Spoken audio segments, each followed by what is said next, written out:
ساتویں حمد، اللہ اکبر کبیرہ والحمد للہ کثیرا وسبحان اللہ بکرۃ واصیلا۔ بہت ہی خوبصورت کلمات ہیں۔ اللہ سب سے بڑا ہے، بہت بڑا، اور تمام تعریف اللہ کے لیے ہے، بہت زیادہ، اور تسبیح اللہ ہی کے لیے ہے صبح اور شام۔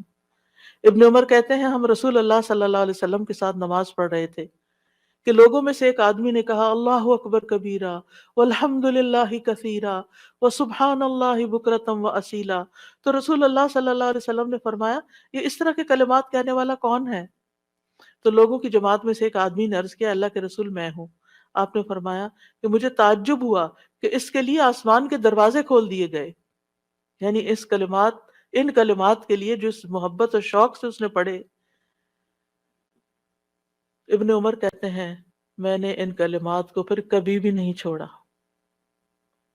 افسوس کہ ہمیں زندگی میں بڑی دیر سے پتہ چلا ہے، اور جو ہم نے دعائیں رٹی ہوئی ہیں نا ان کو ہم آٹو پہ لگا کے شروع کر دیتے ہیں اور بھول جاتے ہیں کہ ہم بھی اللہ اکبر کہہ کے سب سے پہلے ہاتھ باندھ کر اللہ کی تکبیر بیان کریں۔ لیکن انشاءاللہ اگر کوشش جاری رہی تو عادت بھی ہو جائے گی۔ وہ کہتے ہیں جب سے میں نے رسول اللہ صلی اللہ علیہ وسلم سے یہ بات سنی کہ اس کے لیے آسمان کے دروازے کھول دیے گئے، میں نے اس کو چھوڑا ہی نہیں، اور ہم نے کبھی اس کو پڑھا ہی نہیں۔ علم ہونے اور نہ ہونے میں بہت بڑا فرق ہے۔ ہم دو چار باتیں جان لیتے ہیں تو ہم سمجھتے ہیں ہم نے سب کچھ سیکھ لیا، اور کیا سیکھنا ہے، اس کی ضرورت محسوس نہیں کرتے۔ تو بہرحال اس میں اللہ تعالیٰ کی بہت زیادہ بڑائی کا اظہار ہے، اس کی تعظیم ہے، اس کی بہت زیادہ تعریف ہے، اور اس کی تسبیح ہے صبح و شام۔